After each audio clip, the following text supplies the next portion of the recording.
kachika, last 2 weeks nga ay lumipad papuntang Switzerland si Casey Concepcion. Ito nga ay para maka-attend sa kasal ng kanyang kapatid na si Chloe Siquia. Si Chloe Siquia nga ay ang kanyang step-sister sa kanyang father side na si Gabby Concepcion. At talaga namang hindi maipaakila na magkapatid sila dahil sila nga ay parehas na kamukha ng kanilang daddy na si Gabby.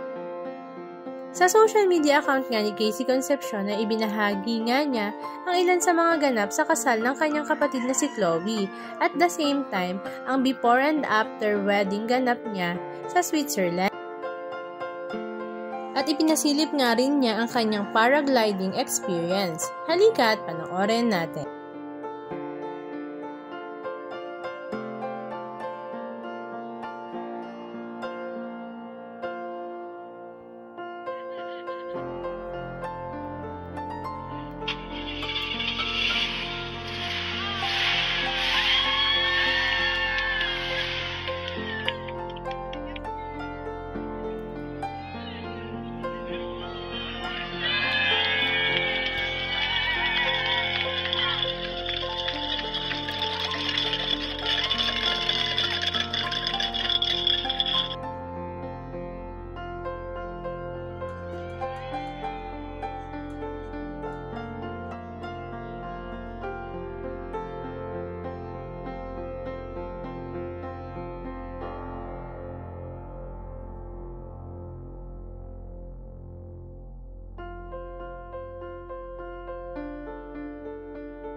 Anong masasabi nyo mga kachika? Just comment down below. And please don't forget to subscribe. Thank you!